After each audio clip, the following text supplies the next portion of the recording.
TikTok has consistently been adding more and more AI tools to like the entire platform. One of the things they started doing more of, they already kind of had this creative assistant in the TikTok Creative Center. So if you're, this is where you do your research on top ads and keywords. And we've talked about this, it's in the course. We talked about some past calls, top products, all that good stuff. And so they had this creative assistant over here, which is kind of like a, chat GPT type thing. It's not like that impressive. It's got interesting things you can do over here of analyzing certain top ads and asking interesting questions about the ad platform and trends right now. So it can be interesting, but they're kind of incorporating it more deeply into things you're already doing. So one of the things they started doing, this popped up probably 2 or 3 days ago, is now when you search for like a brand name or even just a keyword. So, I searched, let's see, real estate, type that in there. It's now gonna, search for all the videos, all the top ads on TikTok for real estate, but it's also gonna then do some summaries on, so it's 385 ad results for that. That's popping up right now. And then it's gonna kind of summarize those based on one of the best strategies to improve ad performance in this top creative is problem solution type ads. Here are creative patterns for real estate ads. So attention grabbers, problem solution, direct call outs. Then it's gonna have some stuff in here around like creative elements for real estate related ads. So here's some creative idea based on giving creative information, a compelling creative video idea could be showcasing the success story of a real estate investor. He started with a small budget and achieved financial freedom through strategic investments, highlight the unique selling points, financial freedom, strategic investments. Here's some like execution, consider using a skit, create a personality technique to showcase the real estate investor's journey, including their struggles and successes. Video length between 45 seconds to 1 minute, 35% of all the relevant videos conform to this length. Visual scenes include mix of real life footage, graphics, animations, trending hashtags. So I give it a B minus, maybe C plus in terms of how valuable it is and how unique it is, but it's going to get better and it's going to probably get a lot better in the next 6 to 12 months. So there's something to keep an eye on is regularly checking in on these tools because eventually it'll be like really good at just summarizing all these ads, pulling direct insights from them, and then giving you some really great advice there. And then be able to from here do additional things. So right from here, it's kind of already summarized all the ads, all this information. So now if you wanted to use that to generate a script or hooks or ask additional clarifying questions about what emotions are used in the most popular ads and should I use a male or female creator, it'll have those insights in there. So this could be a good starting point for some of your research in the next few months as this TikTok AI gets better. It can also search us by specific business. If there's a specific competitor that you want to search for, you can put them in there and then get some summaries for what they're running and their creative performance and type of ads they're running. The other thing is we're going to start beta testing. I don't have direct insights on it now because it just is rolling out, but it's pretty neat. TikTok is about to beta test digital avatars. So they'll have, I think, 100 to start in Ads Manager. So you'll be able to put in scripts and have a lifelike looking person basically doing videos for you, narration style videos, green screen style videos directly in Ads Manager, different languages, different dialects, different, inflections, different types of people. So that should be pretty interesting. We're putting that on like 2 or 3 of our ad accounts in the next week or two. So we'll be able to get in there and actually play around with it and see how good it is. Again, a lot of this stuff, like first pass, it's always going to be kind of mediocre, but this stuff is getting exponentially better. It's getting better at a faster rate. And so all this stuff, like a year from now, 2 years from now, is going to be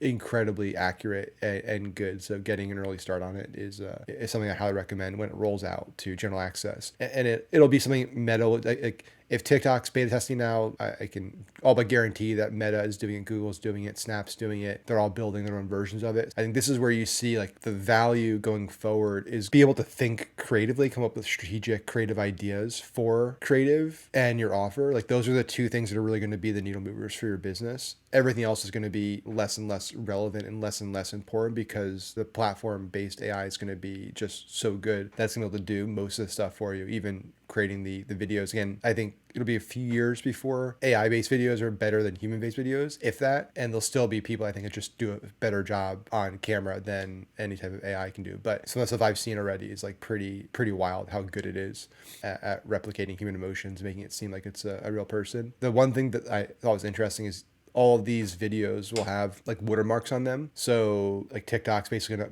put a like generative AI like watermark on all of these videos created. So if you're seeing ads now, it'll say like sponsored, then the video somewhere. I don't know where it'll show it. Well, I'll let you guys know when I see it, but it'll let users know that like this is not a real person, which that'll be interesting to see how that impacts performance. I haven't gone through any updated terms of service from these platforms. I'd imagine that in their ad policies, they're going to have language that says if you use AI generated videos, you have to put watermarks on them. So that's like a voluntary system, honor system for people to do that when they run them. But like if you do it in platform, they're just going to automatically label it anyway, just because it's part of their policy. Joe Rogan had two guys on yesterday who they were the directors and creators of The Social Dilemma that came out 3 years ago. That was like the really big viral move about how social media is just like totally destroyed society. And they just did a video, like a TED Talk, like a private like TED Talk type thing called The AI Dilemma. And so they were on talking about AI and basically the same thing of how like social media was like AI 1.0, like our first battle with AIs, because it really is. And we like just clearly lost. Them talking about like what that looks like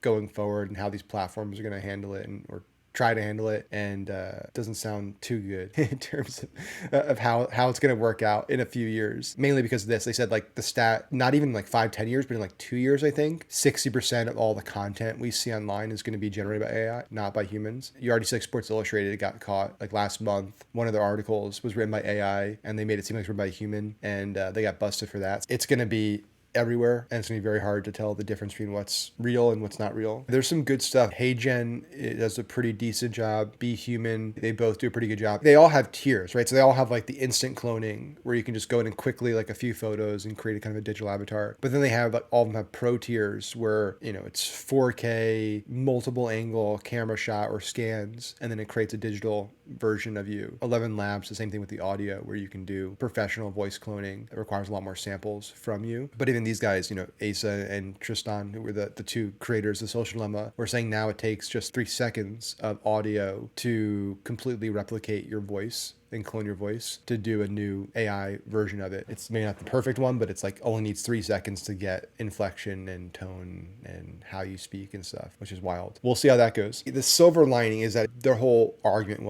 is that it's like the famous Charlie Munger quote, like if you show me the incentive, I'll show you the outcome. Everyone should have known how social media would have played out because we knew what the incentives were. The incentives were for these companies to make as much money as possible, and to make as much money as possible means you need as much attention as possible. And so everyone built these social media algorithms around attention as the primary goal, which led to everything we have today. And so AI, if we don't change the incentives, is going to be the same outcome. Right now it's just a race to like deploy the better AI, the better ChatGPT competitor as fast as possible. But if you figure out a way to change incentives or penalize, so like Snap a few months ago, maybe it was a year ago, I forget how long ago, they rolled out their AI chatbot to all their users. And it went terribly wrong. And these guys actually tested it and played a scenario that went like mega viral. So they basically pretended to be like a 13-year-old girl on TikTok, like a typical Snapchat user, and having this conversation with this chatbot. And it was like a really bad conversation, the substance of it. And like the chatbot like just went along with it. Like, that's a great idea. You should do this and stuff. The Washington Post got it and ran a story. And it was so bad for Snap that apparently TikTok was working on their own version of it and decided to not deploy it because they saw what happened to Snap. If the incentives change, these companies might change what they're doing. If you make the incentive to like close the perception gap, because there is a scenario where AI can be used to actually make division or a country better. Because right now you have this perception gap between people, which social media amplifies, where groups of people can get facts and information that widen that gap instead of close it. AI theoretically could run so many scenarios that it could come up with like game theory scenarios that have never been predicted, like how to solve this problem. Like it did it with like AlphaGo, like the Go game. It played a move a while ago that nobody had ever played in the history of the game. Nobody even thought to play it. And it just ran it because it just had so much data and computation that it was able to come up with this unique idea. And now players use it. Same thing with chess. Like it's done chess moves that like no human chess player in the history of chess ever thought to play because it's just so crazy. It just never, human brains can't do it. So theoretically, it's like there's the Harvard negotiation school. There's these things where it's like negotiations. There's people that have gotten really good at negotiating, and there's all these playbooks, but there's potentially moves in negotiation that like no humans thought of because it's may be so crazy. It requires so many steps to get to an outcome that an AI, if it has enough time and data, could figure out, and it could solve big problems. It could be like, hey, how do you,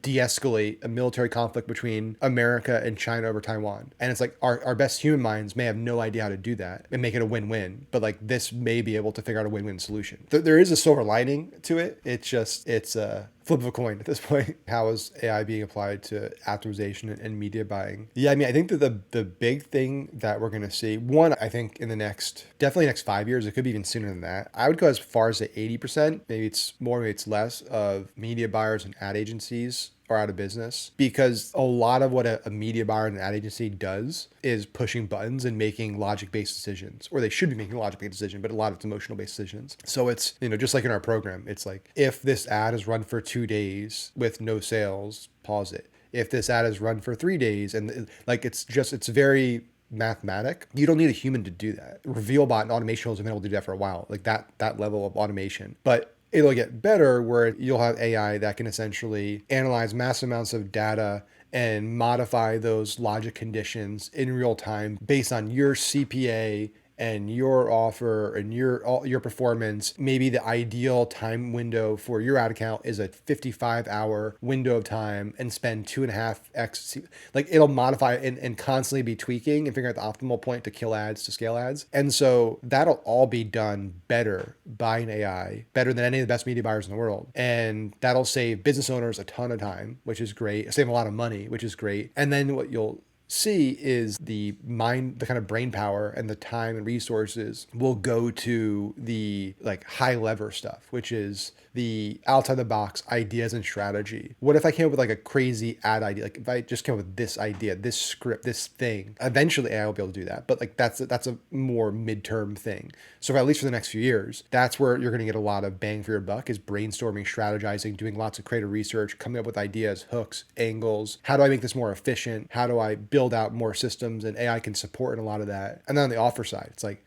how do I make a better offer? How do I make a better funnel? What's a better customer journey? How many times should I follow up this person? Email automation, SMS automation, upsells. How do I increase day one average order value? How do I increase customer lifetime value? How can I work out better terms with if you're selling physical products, with my vendors and suppliers, so that way I can have a better cash conversion cycle and collect more money faster and pay my liabilities later, so I can afford to pay more to acquire customers. Like, these are all things that are going to be the bigger needle movers for business owners, and AI should free up a lot of time for that by getting you out of the ads manager, where you just like run the ad account for me. And you're already seeing that with smart performance campaigns in TikTok. Like, at a certain point with your ad account, when you have enough data, like smart performance campaigns, if you have enough creative and enough data, it's doing really well for a lot of accounts. And all it is basically is just saying, hey, TikTok, we're not gonna do the targeting or any of the bidding. Like, you do it all for us. Here's the videos. Just go show the right video to the right person and get us the best results. So you're already seeing like a phase one of that. Yeah, you need consolidation. So what'll have to happen is the challenge is right now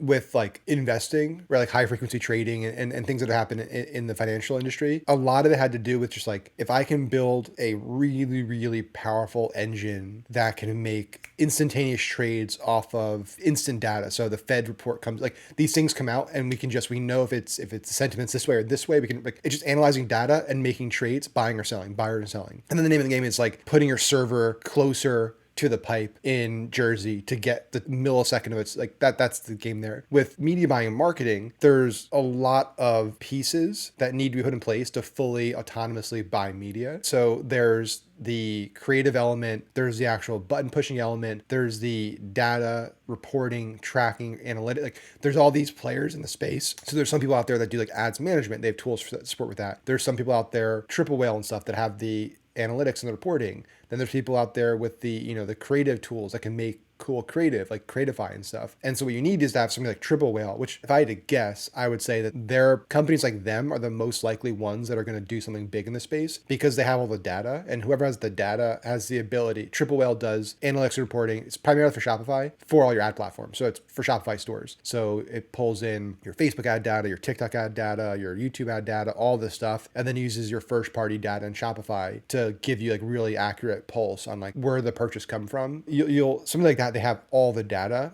And so for them to build out an engine on top of that, that can then make decisions off that data and media buying decisions, that seems inevitable. But then they would need to fully complete the circle, like to get creative AI, creative generation in there and acquire somebody there. So ideally what you have, and we've started dabbling in this with like ChatGPT and automation and stuff to do it internally. You really need here's the videos we're going to run to test. The videos are already transcribed. They're already uniquely tagged with emotional state. Here's all the things in this video. The video runs in a creative test. The data comes in. It either performed, didn't perform. It can automatically tell whether it beat the control, didn't beat the control, whether it's going to get killed or scaled. If it's performing well, then it gets iterated on. That then automatically triggers to go back, grab the transcript, throw it in the chat GPT, create variations. So you can do it technically now, and then throw that transcription into a Creatify or something like that to use the AI avatars to generate video. It's just not great. You're daisy chaining a lot of tools together to make something functional. 1 to 2 years from now, I think there'll be somebody to begin to consolidate that. And you'll see this single platform that does the attribution, analytics, reporting, creative generation, automation, media, like a lot of that all in one place. And I think that's a great thing for everyone here. I think that's a great thing for business owners because it just allows you to then focus on the stuff that's going to move the needle, which is making better ads and making better offers and really running the business that way.